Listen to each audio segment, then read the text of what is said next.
The house on Wraith Hill, where the walls whisper and the souls of the forgotten come to haunt the living.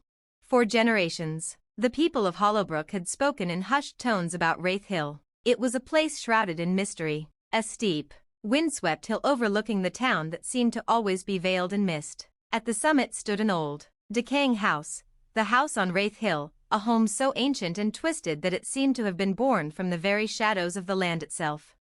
The house had been abandoned for decades, its windows dark and empty, its doors sealed shut with iron and age. Yet, the townsfolk never dared go near it. It was said that the house had a history of misfortune, its inhabitants lost to strange, tragic circumstances. The walls of the house, so they said, whispered in the dead of night, carrying with them the voices of the souls who had vanished within. Eleanor Gray was a young woman with a deep fascination for the eerie and unknown. She had heard the stories. Of course, everyone in Hollowbrook had. But while others shied away from the mystery, Eleanor was drawn to it, as if some invisible force tugged at her very soul. When she moved to the town, she couldn't resist the temptation to visit Wraith Hill, to uncover the secrets that had kept it locked away from the world for so long. One evening, after a particularly eerie storm had passed, Eleanor decided it was time. Armed with little more than a flashlight and her curiosity, she made her way up the hill, the wind howling in her ears, the mist swirling at her feet like a thick fog of forgotten memories. As she approached the house, she felt a strange chill, not from the cold air, but from something deeper, something unnatural. The house loomed before her, its stone facade cracked and crumbling, its once sturdy wooden beams groaning under the weight of years. The door was ajar, as though waiting for her. Without hesitation, Eleanor stepped inside. The air was thick with dust, and the silence was almost suffocating. The walls of the house seemed to pulse with life, as if they were breathing in rhythm with the heartbeat of the land itself. Eleanor's flashlight beam flickered, casting long shadows across the broken furniture and peeling wallpaper. But it was the sounds that caught her attention, the faint murmurs, the low whispers that seemed to come from every corner, every crevice of the house. "Leave, now." The voice was faint, barely a whisper, but Eleanor heard it as clearly as if someone were standing right behind her. Her heart raced, but her feet refused to move. She knew that she had to press on, to uncover the truth. With every step she took, the whispers grew louder, more distinct, as though the very walls of the house were alive, telling their stories of sorrow and suffering. She ventured deeper into the house, moving from room to room, each one more unsettling than the last. In one, the air was thick with the scent of lavender, but as she approached an old vanity mirror, the reflection staring back at her was not her own. It was a woman in a tattered gown, her face gaunt and hollow, her eyes empty sockets. In another room, a child's laughter echoed through the walls, but there was no child in sight. Eleanor's flashlight shone on an old rocking chair that creaked and swayed on its own, back and forth, as though an invisible child was playing in the dim light.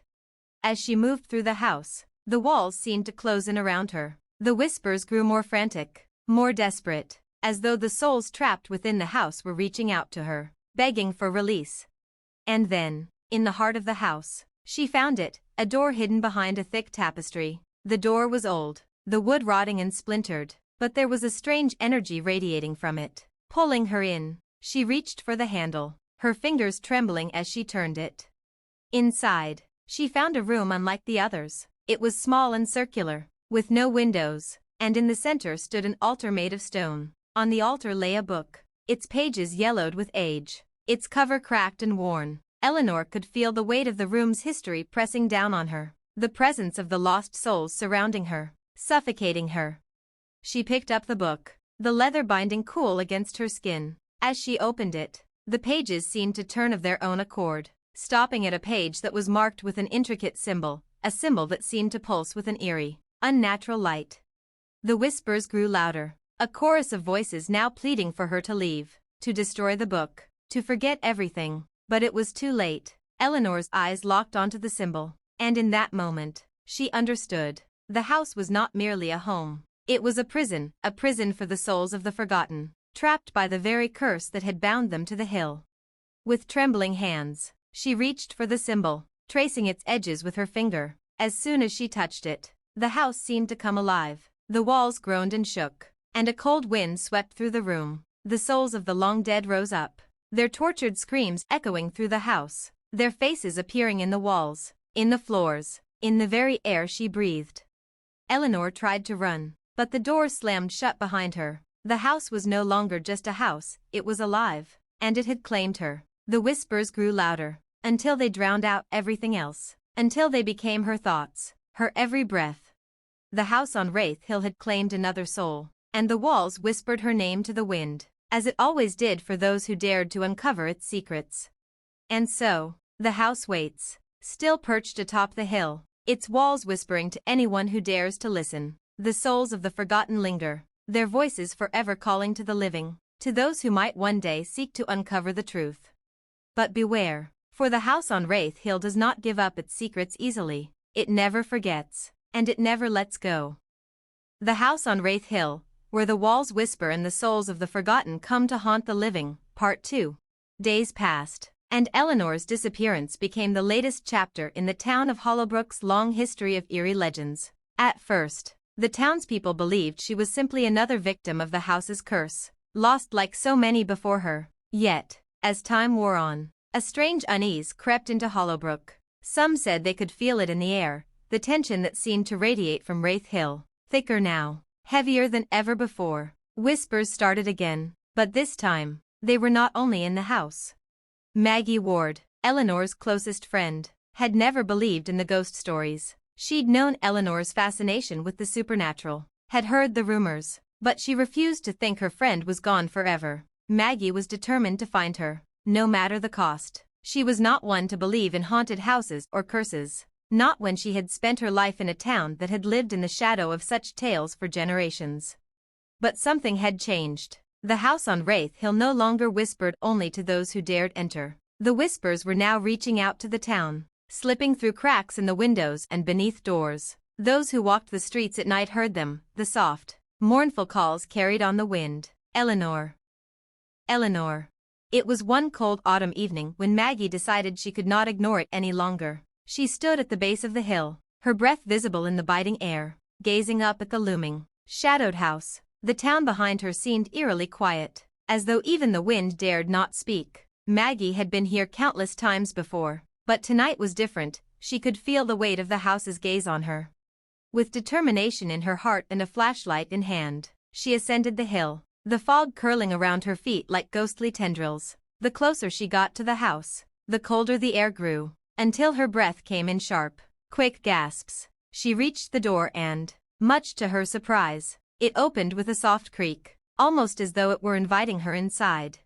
The moment she stepped over the threshold, the temperature seemed to plummet. The house felt alive in a way that defied reason. The walls groaned under the pressure of time and sorrow, and the air was thick, as if weighed down by the pain of the souls trapped within.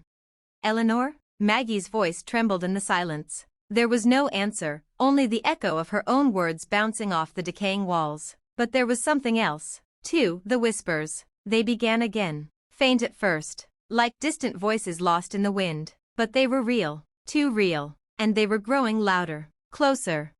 As Maggie moved deeper into the house, the light from her flashlight flickered, casting strange shadows on the walls. She could hear the faint shuffle of footsteps behind her, but when she turned, there was nothing there. The whispers twisted and turned, their voices unmistakable now, shifting from Eleanor's familiar tone to something darker. Something wrong.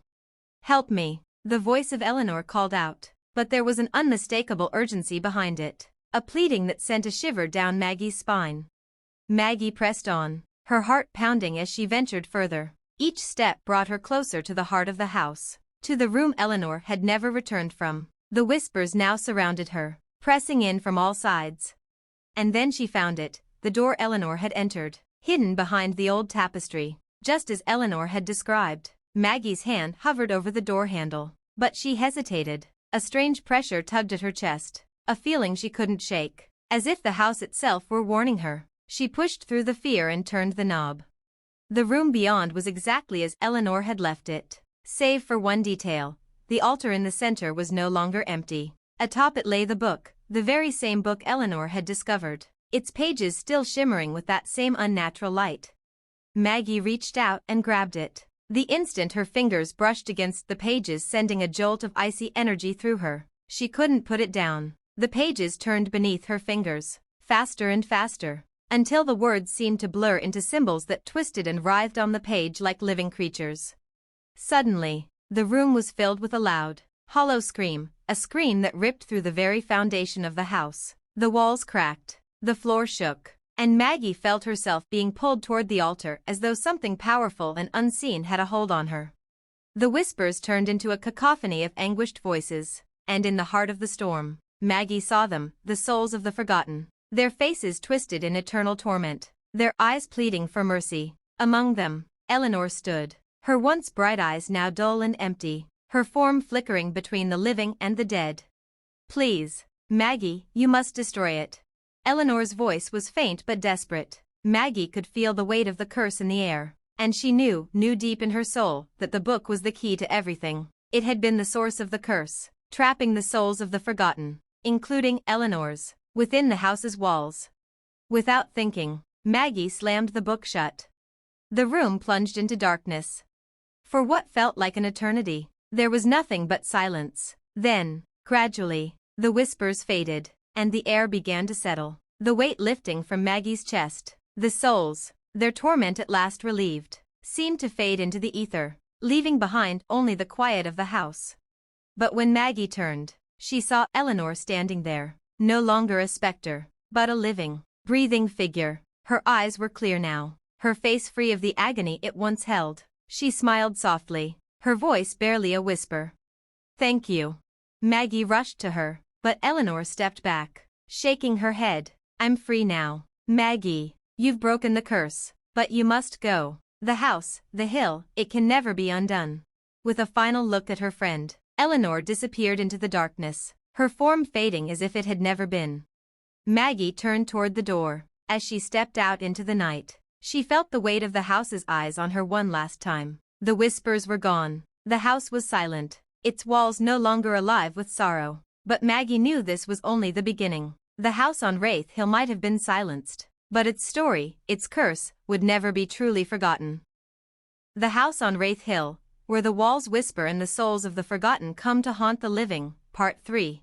Maggie returned to Hollowbrook, her heart heavy with the knowledge of what she had just witnessed. The house on Wraith Hill, once a place of whispers and torment, had finally quieted, but a new fear lingered in the air, a quiet terror that no one could quite explain. The town seemed lighter now, as though a great weight had been lifted, but Maggie knew that she had only scratched the surface of the darkness that had consumed Wraith Hill for so long.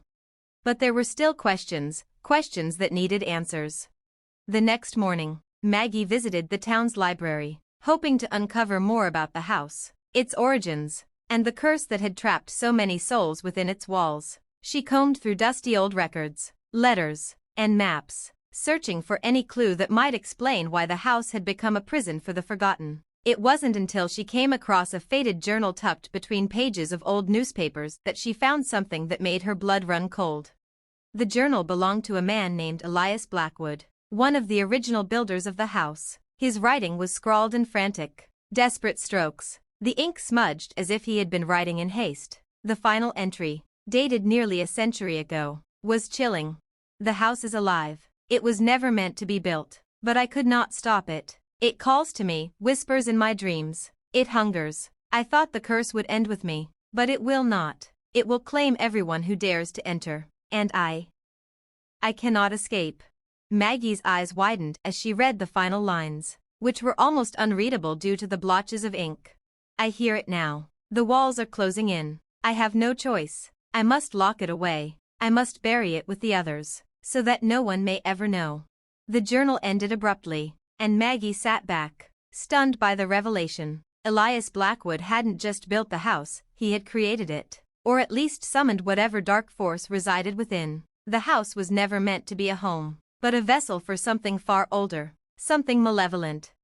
Maggie knew then that the house had been more than just a place of sorrow, it had been a place of power, an anchor for the spirits trapped within it. Elias Blackwood had tried to contain that power, but it had seeped into the very walls of the house, twisting everything it touched.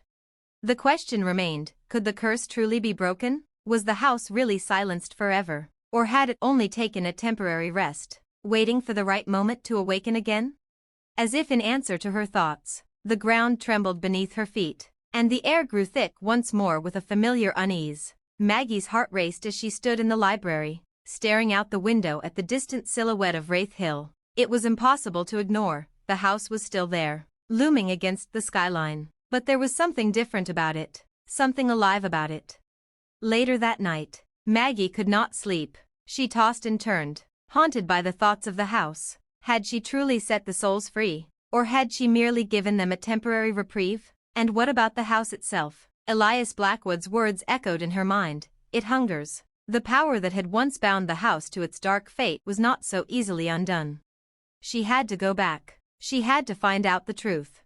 The next day, she packed her bag, determined to return to Wraith Hill, to face whatever lingering evil still festered within its walls. She couldn't explain why, but deep down, Maggie knew that the house would not leave her alone. It had marked her, just as it had marked Eleanor, and as it had done with so many others before them. As she made her way up the hill for the second time, the mist curled around her like the fingers of the past, pulling her in. The wind whispered through the trees, but this time it didn't sound like the winds of nature. It sounded like the voice of the house itself, beckoning her closer. When she arrived at the door, she hesitated for a moment. This time, she wasn't just a visitor, she was an unwilling participant in the house's long-running game. With a deep breath, she pushed the door open, stepping into the cold, decaying space. The house was darker than she remembered, as though it had been holding its breath for years, waiting for her to return. But this time, it felt different. The whispers were quieter, more distant. The walls seemed to sag with age and despair. But there was something new in the air, something electric, pulsing with a dark energy. Maggie made her way to the room where the altar once stood, but as she entered, her heart froze in her chest. The altar was no longer empty. There, standing before it, was a figure, a tall, shadowy silhouette that seemed to flicker between light and dark, its features shifting like smoke. Maggie's breath caught in her throat, and she felt a chill run down her spine. "Elias Blackwood," she whispered. The figure turned slowly, revealing the gaunt, hollow face of the man who had once tried to seal the curse away. His eyes glowed with a pale, unearthly light, and his lips curled into a twisted smile. "You shouldn't have come back," Elias said, his voice echoing through the room like 1,000 whispers. Maggie backed away, her mind racing. This was no ghost. Elias Blackwood was not a spirit bound to the house, he was the house itself. The curse he had tried to contain had never truly been broken. It had merely slept, waiting for someone else to open the door. "I tried to stop it," Elias continued, his voice growing louder, more desperate. "I couldn't keep it locked away forever. It is a part of me now. It will never let me go, and it will never let you go." Suddenly, the walls trembled again, and the ground beneath Maggie's feet began to crack. The house groaned and writhed as if it were alive, its very foundation shifting. The air was thick with a malevolent force, and the whispers grew into a deafening roar.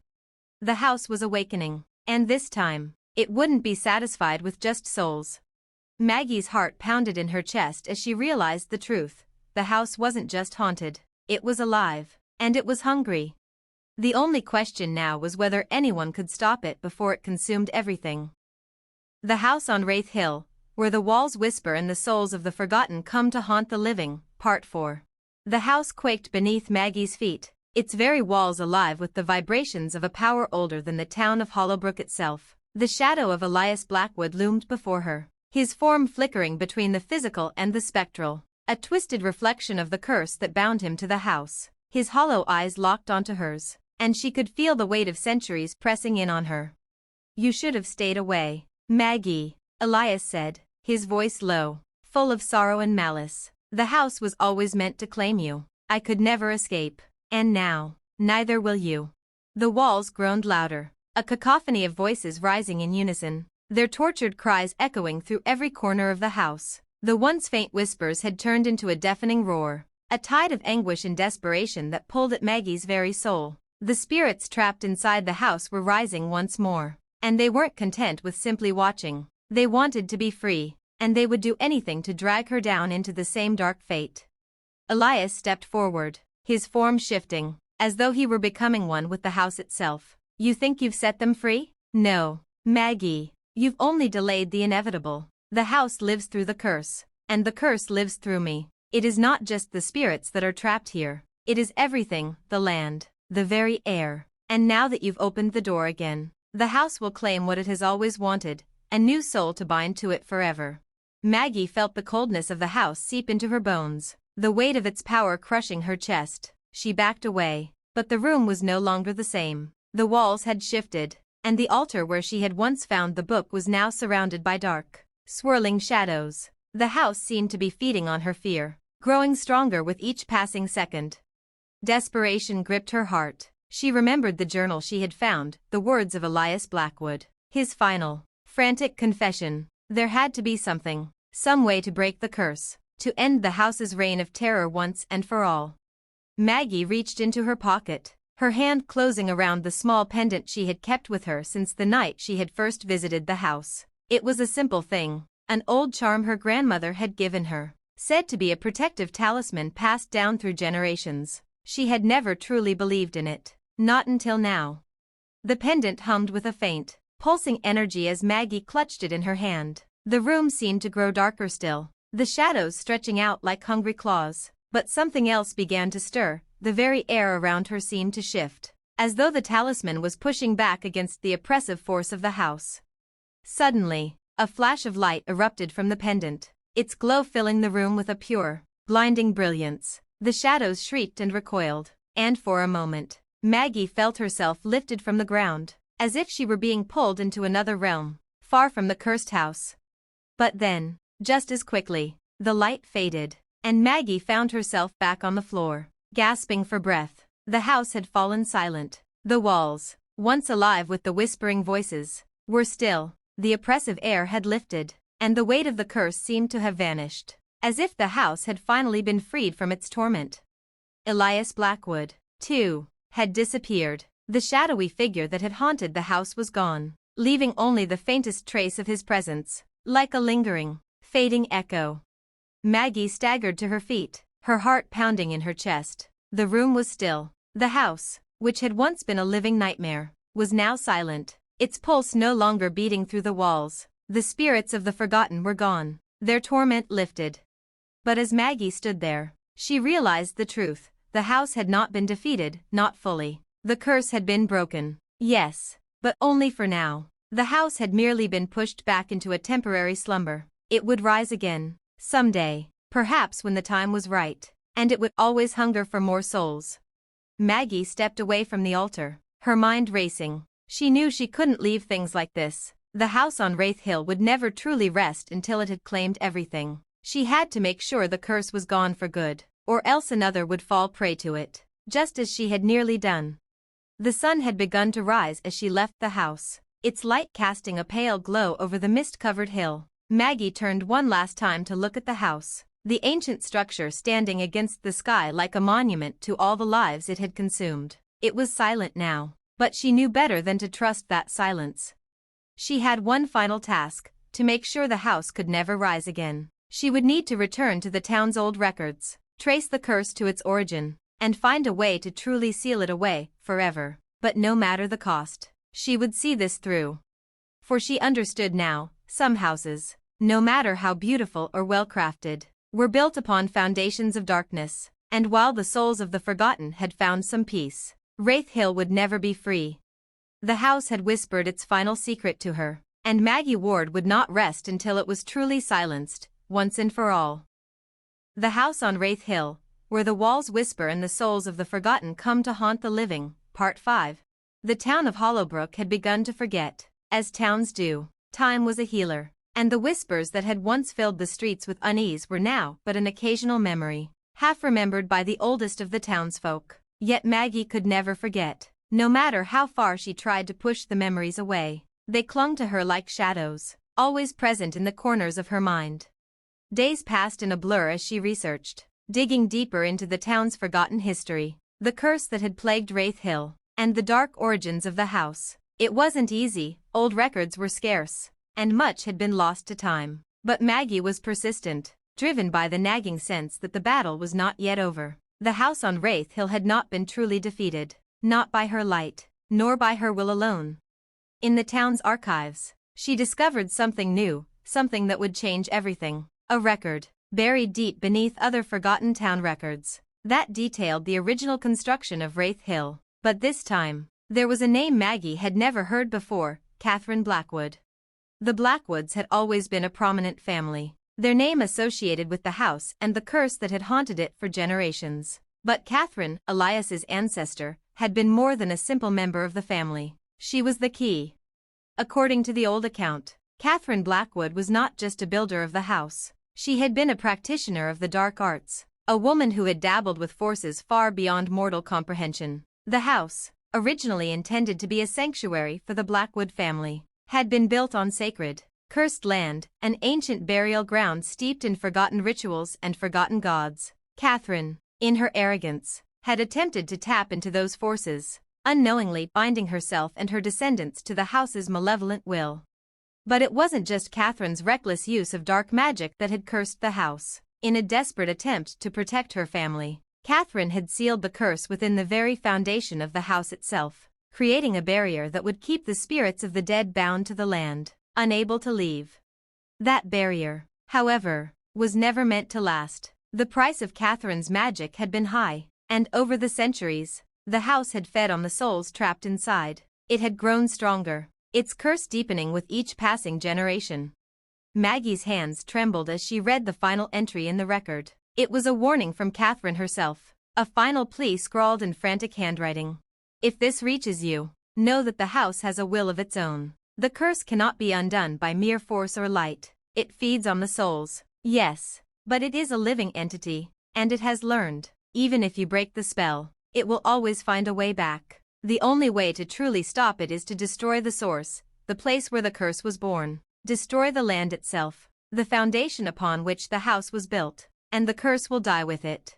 Maggie's heart sank as she read those final words. To destroy the land? To undo the curse? She would have to do something unthinkable, something far more drastic than she had imagined. That night, Maggie gathered her things and made her way to the hill once more. The house loomed ahead, silent and still in the moonlight. Its silhouette was familiar, yet somehow more menacing, as though it knew she was coming. As Maggie climbed the hill, she could feel it, the house's pulse, its thrum beneath her feet, like the heartbeat of a great, slumbering beast. She reached the door and stepped inside, determined to find the place where the curse had begun, the very foundation upon which everything rested. The house was quiet, for the first time since she had entered it. There were no whispers, no murmurs, only a heavy silence hung in the air. But Maggie knew it was only temporary. The house had fed, and it was waiting for its next opportunity to strike. She moved through the rooms, deeper into the bowels of the house. The altar where she had first found the book was still there, its dark presence looming like a specter in the dim light. But this time, Maggie did not stop. She continued on, following the strange pull that seemed to guide her steps. Eventually, she reached the heart of the house, the cellar. She had never been here before, and the air in the stairwell was thick with an oppressive chill. As she descended, her flashlight flickered, and the shadows danced ominously along the walls. At the bottom, Maggie found something unexpected, a circular stone slab, old and weathered, covered in strange symbols she didn't recognize. The slab seemed to hum with energy, a low vibration that rattled her teeth. Maggie knew, without a doubt, that this was the source, the very place where the curse had been born. The land beneath the house was where the true power lay, and the house had grown around it, its evil seeping into the very soil. But now, Maggie realized that the only way to stop the house, to end the curse once and for all, was to destroy this source. Her hand shook as she reached into her bag, pulling out a small vial of salt, a protective charm she had learned about during her research. It wasn't much, but it was the only weapon she had. She poured the salt onto the slab, chanting softly, hoping that the ancient rituals would hold the power she needed.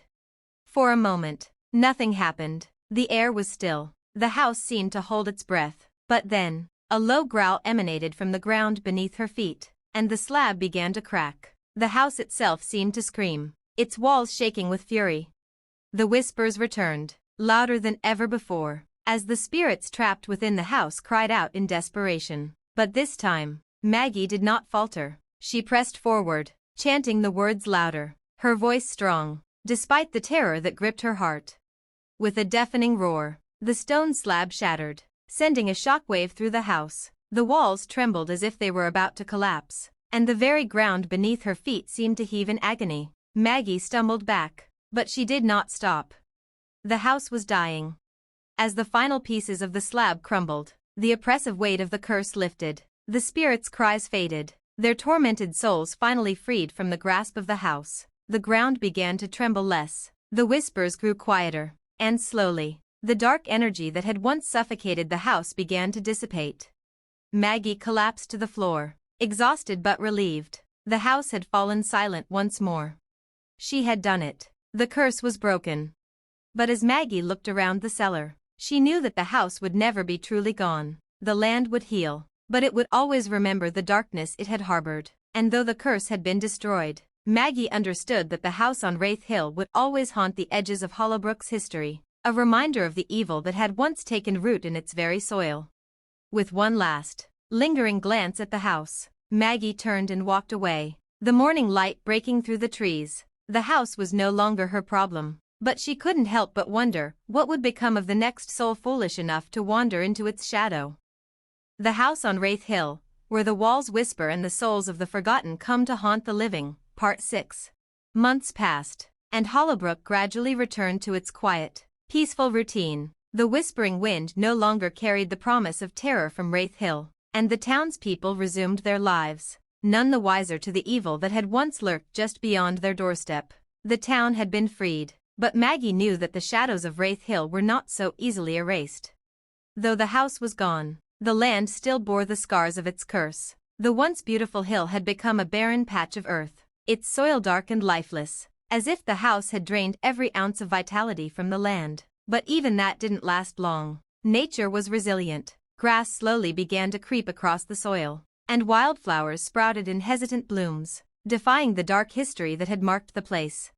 Maggie, now more a part of Hollowbrook than an outsider, found herself unable to shake the weight of what had happened. The house may have fallen silent, but something inside her had changed. Every night, she dreamed of it. She saw the broken walls, the shattered foundations, and the ghosts that had wandered its halls, trapped forever in the liminal space between life and death. She tried to move on, to live a normal life. She reconnected with old friends, took long walks by the river, and even started attending the town's small gatherings. But there was always something missing. The silence of the house haunted her thoughts, and though she had freed the souls of the forgotten, there was a lingering sense that she hadn't truly finished what she had started. One day, Maggie walked to the edge of the hill again, standing at the precipice where the house had once stood. The land was still empty, but there was a palpable tension in the air. As she stared out across the landscape, her thoughts drifted back to the warning Catherine Blackwood had left behind in her journal. The house will always find a way back. Maggie shook her head, trying to dismiss the thought. The curse was gone. She had destroyed the source. The house couldn't come back. And yet, the feeling persisted, gnawing at her with a quiet urgency. Something in the earth beneath her feet, something in the wind itself, whispered that this chapter had not truly closed. As the days passed, the whispers returned, but not from Wraith Hill. This time, they came from a different direction, from the heart of the town itself. It was subtle at first, just an offhand remark from a neighbor, an odd occurrence that went unnoticed at first. People spoke of strange dreams, of feeling watched, of odd things happening when no one was looking. The fabric of the town seemed to warp, as though something hidden beneath its surface was stirring, waiting. It wasn't long before Maggie learned that one of the town's oldest families, the Greenwoods, had begun experiencing strange occurrences in their house. The youngest Greenwood daughter, Caroline, a curious girl with a fascination for the supernatural, had recently begun exploring the remains of Wraith Hill. She had always heard the stories, the ones the elders told about the house, about its curse, and she had gone there, hoping to uncover something long forgotten. But she returned from that hill changed, more distant and strange than ever before. At first, Maggie had dismissed it. It seemed unlikely that anything could have survived the destruction of the house. After all, she had broken the curse. But the whispers, the strange occurrences, the way people spoke with an edge of fear, began to gnaw at her. Something was happening again.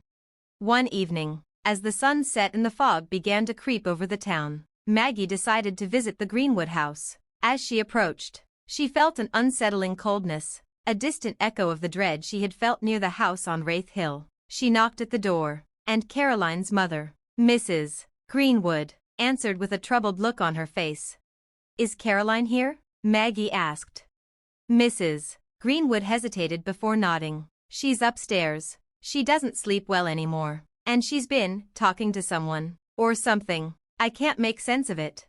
Maggie's pulse quickened as she followed Mrs. Greenwood upstairs. The door to Caroline's room was ajar, and as they entered, Maggie could feel the chill in the air, the same oppressive coldness that had once filled Wraith Hill. Caroline sat by the window, staring out at the fog, her dark eyes unblinking, her lips moving in a quiet murmur. "Caroline?" Maggie called softly, approaching the girl. The girl's head snapped up, her eyes wide with an unnatural intensity. "Maggie, you shouldn't be here," she whispered, her voice hollow. "The house is awake again. It's calling. It wants more." Maggie's heart sank. She had been afraid of this moment, the moment when the curse would rise again. But she had thought she had more time. "What are you talking about?" she asked, though she knew, deep down, what was happening. Caroline's lips curled into a small, unsettling smile. "You didn't finish it, Maggie. You stopped the house, but you didn't destroy the roots. The curse is like a seed, it grows from the land, from the blood that was spilled. It's not just the house that feeds, it's the land itself, the spirits buried beneath it. They want what you took from them. They want to be reborn." Maggie recoiled. No, that's not possible. I destroyed the source. I made sure it was over." But Caroline shook her head, her eyes gleaming with something dark and ancient. "You didn't kill the curse, Maggie. You just put it to sleep. It will always come back. It's part of the land now, part of the town, and it won't stop until it has everything." The coldness in the room deepened, and Maggie felt the familiar sensation of being pulled into something she couldn't escape. The walls seemed to close in, the floor creaking beneath her as if the very house had begun to stir, its hunger awakening. Maggie knew what she had to do. The house would never truly die as long as its roots remained in the soil. The curse was not something that could be banished by force or broken by light alone. It was part of the land, part of Hollowbrook itself. With a heavy heart, Maggie turned to Mrs. Greenwood. "We need to go back to Wraith Hill. We need to finish what was started." And so, as the fog thickened and the first whispers of the coming storm began to rise, Maggie Ward set out once again for the hill that would never let go, the hill that would always remember. This time, she would not just fight the house, she would fight the land itself, for only in doing so would she ever have a chance to rid Hollowbrook of the curse that had haunted it for centuries. And this time, there would be no turning back.